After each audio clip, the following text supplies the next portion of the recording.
வேலவன் ஸ்டோர்ஸில் எப்போவுமே ஆஃபர்ஸ் நிறைய கொடுப்பாங்க. இப்போ ஆடின்றதுனால கொஞ்சம் எக்ஸ்ட்ரா ஆஃபர்ஸ் கொடுத்துட்ருக்காங்க. Velavan stores, Usman road, T Nagar, Chennai மற்றும் தூத்துக்குடி.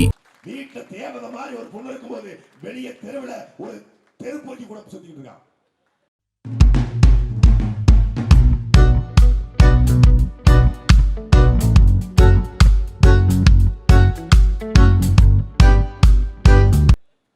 ஏண்டா உன் வீட்டு பிள்ளைக்கு பணம் வாங்கி கொடுக்க வக்கல ஆட்டக்காரிக்கு 500 ரூபாயா மானகட்ட பஞ்சாயத்துங்கிற மாதிரி களவாணி படத்தை கஞ்சாகர் சொல்ற மாதிரி பெத்த பிள்ளை இங்க இதே வடவள்ளியில வளசரவாக்கத்துல ஹாஸ்டல்ல தங்கி இருக்கிறான். பெத்த மகள் லண்டன்ல தங்கி இருக்கிறா, மனைவி லண்டன்ல. 2021க்கு பிறகு மனைவிக்கு இன்கம் டாக்ஸ் கட்டளை என்று அபிடவிட் போடுறாரு. ஏன் போடுறாரு? 2021 வரைக்கும் மனைவி டாக்ஸ் கட்டுறாங்க. யாரு? மரியாதைக்குரிய சகோதரி சங்கீதா.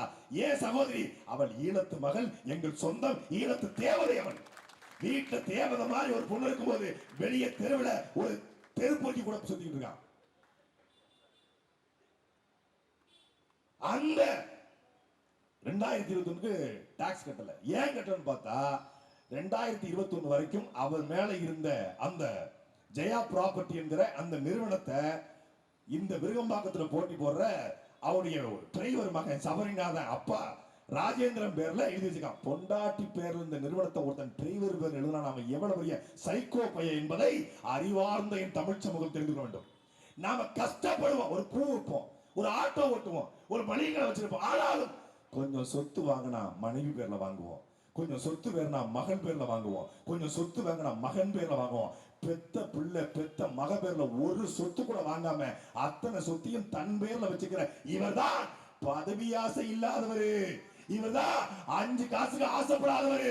800 கோடி சொத்தும் 10 வீடும் விஜய் பேர்ல, பொண்டாட்டி பேர்ல, பிள்ளை பேர்ல ஒரு இடம் இல்ல, கடன் கொடுத்து வச்சிருக்கான். நாட்டுக்கு வர்றான். மகள் அண்ணன் சீர் தருவேன், தாய் மாமன் சீர். அதெல்லாம் வேண்டாம்யா, முதல்ல உன் பொண்டாட்டிக்கு சீர் கொடு, அத கொடு.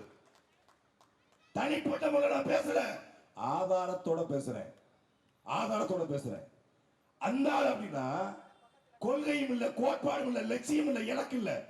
ஏன் அந்த கட்சிகளுக்கு இப்படி இருக்காங்க? இவங்க நாட்டை காப்பாற்ற போறாங்க, மக்களை காப்பாற்ற வரேன்றாங்க.